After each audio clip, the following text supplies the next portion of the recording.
boom. The thing goes.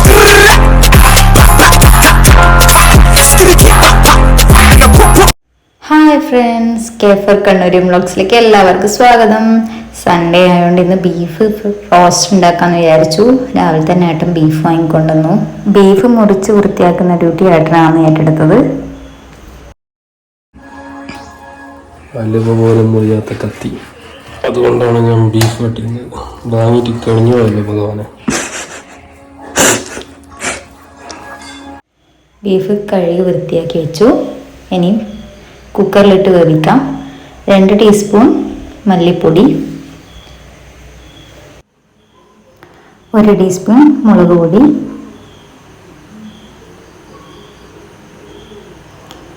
കുറച്ച് മഞ്ഞൾപ്പൊടി, 1 teaspoon കുരുമുളക് പൊടി,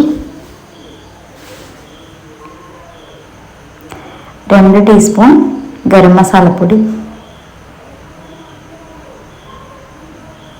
കുറച്ച് വെളുത്തുള്ളി, 2-3 പച്ചമുളക്, കുറച്ച് ഇഞ്ചി,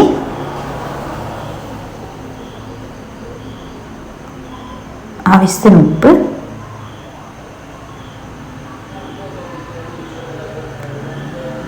കുറച്ച് നാരങ്ങാനീര്, ഒരു ടീസ്പൂൺ അല്ലെങ്കിൽ 2 ടീസ്പൂൺ നാരങ്ങാനീര്. അത് അവരവർക്ക് ഇഷ്ടമുള്ള വെളുപ്പുള്ളി ഇഷ്ടമുള്ളവരാണെങ്കിൽ കുറച്ചധികം ചേർക്കാം. ഞാനിപ്പോൾ 2 ടീസ്പൂണ് ചേർത്തിട്ടുള്ളത്. ഇനി നല്ലപോലെ മിക്സ് ചെയ്ത് വേവിക്കാം.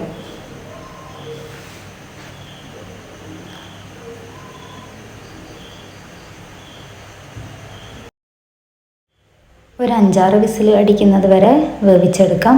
ഇനി ബാക്കി സാധനങ്ങൾ എന്തെല്ലാം നോക്കാം. ചെറിയ ഉള്ളി ഒരു 20 എണ്ണം, കറിവേപ്പില, മല്ലിച്ചപ്പ്, വെളുത്തുള്ളി, ആവശ്യത്തിന് ഇഞ്ചി. 5 വിസിൽ വന്ന ശേഷം ബീഫ് വാങ്ങി വെച്ചു ഞാൻ. ഇനി അടുത്തത് പാത്രം ചൂടാക്കാൻ വെച്ചു. അതിലേക്ക് കുറച്ച് വെളിച്ചെണ്ണ ഒഴിച്ചു.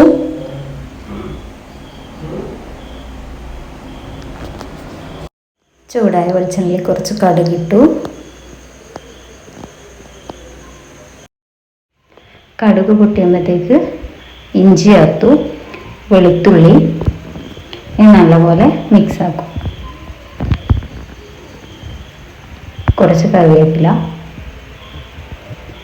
ഇതെല്ലാം നല്ലപോലെ വഴറ്റിയെടുക്കുക.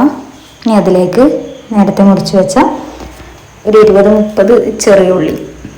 അത് എത്ര ചെറിയ ഉള്ളി ചേർക്കുന്നോ അത്രയും ടേസ്റ്റ് ആയിരിക്കും. ഞാനൊരു 30 ചെറിയ ഉള്ളി ചേർത്തിട്ടുള്ളത്. നല്ലപോലെ വഴറ്റിയെടുക്കുക. കുറച്ച് വാടാൻ മാത്രം ഉപ്പ് ചേർത്ത് കൊടുത്തു.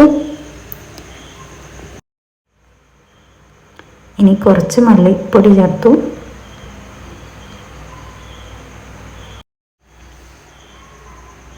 ഒരു ടീസ്പൂൺ ഗരം മസാല.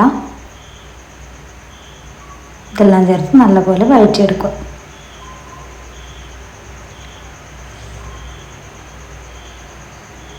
കുറച്ച് ഡ്രൈ ആയതുകൊണ്ട് ഞാൻ കുറച്ച് വെളിച്ചെണ്ണ ചേർത്ത് കൊടുത്തിട്ടുണ്ട്.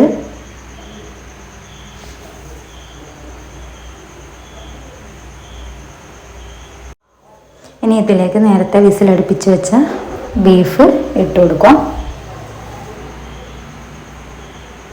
ബീഫ് അതിലെ വെള്ളത്തോട് കൂടി ഇട്ട് കൊടുക്കുക. എൻ്റെ ബാക്കി ഇതിൽ നിന്ന് വേവിച്ചെടുക്കാം.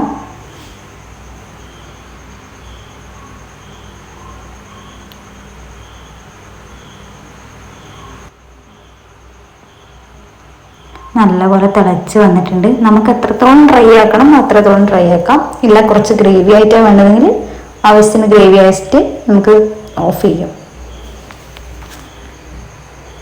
ഞാൻ അധികം ഡ്രൈ ആക്കുന്നില്ല, കുറച്ച് ഗ്രേവിയാണ് ആക്കിയിട്ടുള്ളത്. ഇനി കുറച്ച് മല്ലിച്ചപ്പും കൂടി ചേർത്തിട്ട് ഓഫ് ചെയ്യാം. അങ്ങനെ നമ്മൾ Sunday special beef roast ready. എല്ലാവർക്കും ഇഷ്ടപ്പെട്ടാൽ ലൈക്ക് ചെയ്യുക, ഷെയർ ചെയ്യുക, സബ്സ്ക്രൈബ് ചെയ്യുക. സൺഡേ സ്പെഷ്യലായിട്ട് പിന്നെ പച്ചടി, കൈപ്പക്ക, പരിപ്പ് കറി, പിന്നെ പപ്പടം. Thank you.